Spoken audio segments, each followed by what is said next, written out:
జగిత్యాల జిల్లాలో కోతుల బెడద ఎక్కువగా ఉంది. చేతికొచ్చిన పంటలను రైతులకు దక్కనీయడం లేదు. దీంతో మెట్పల్లి మండలం చౌలమద్ది గ్రామానికి చెందిన గడ్డం చిన్నారెడ్డి అనే రైతు వినూత్న ప్రయత్నం చేశాడు. పులి బొమ్మతో కోతుల బారి నుంచి తన పంటను రక్షించుకుంటున్నాడు.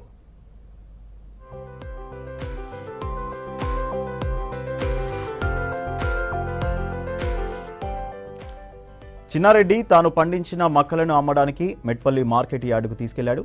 అయితే అక్కడ కోతుల బెడద ఎక్కువగా ఉంది. ఆరబెట్టిన మక్కలను తినేస్తున్నాయి. దీంతో చిన్నారెడ్డి 2.5 వేలు పెట్టి పెద్ద పులి బొమ్మ కొన్నాడు. ఈ బొమ్మను ప్రతిరోజు మొక్కజొన్న కుప్పల ముందు పెడుతున్నాడు. పులి బొమ్మను చూసి కోతులు రావడం లేదన్నాడు చిన్నారెడ్డి.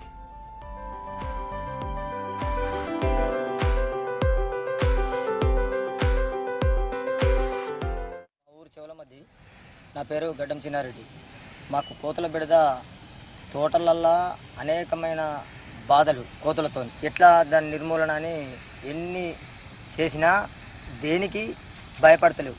నేను ఒక ఆలోచన వచ్చి ఒక పెద్ద పులి బొమ్మని యూట్యూబ్లో చూసి పెద్ద పులి బొమ్మని ఆర్డర్ చేయడం జరిగింది. దాని కాస్ట్ వచ్చేసి 2500.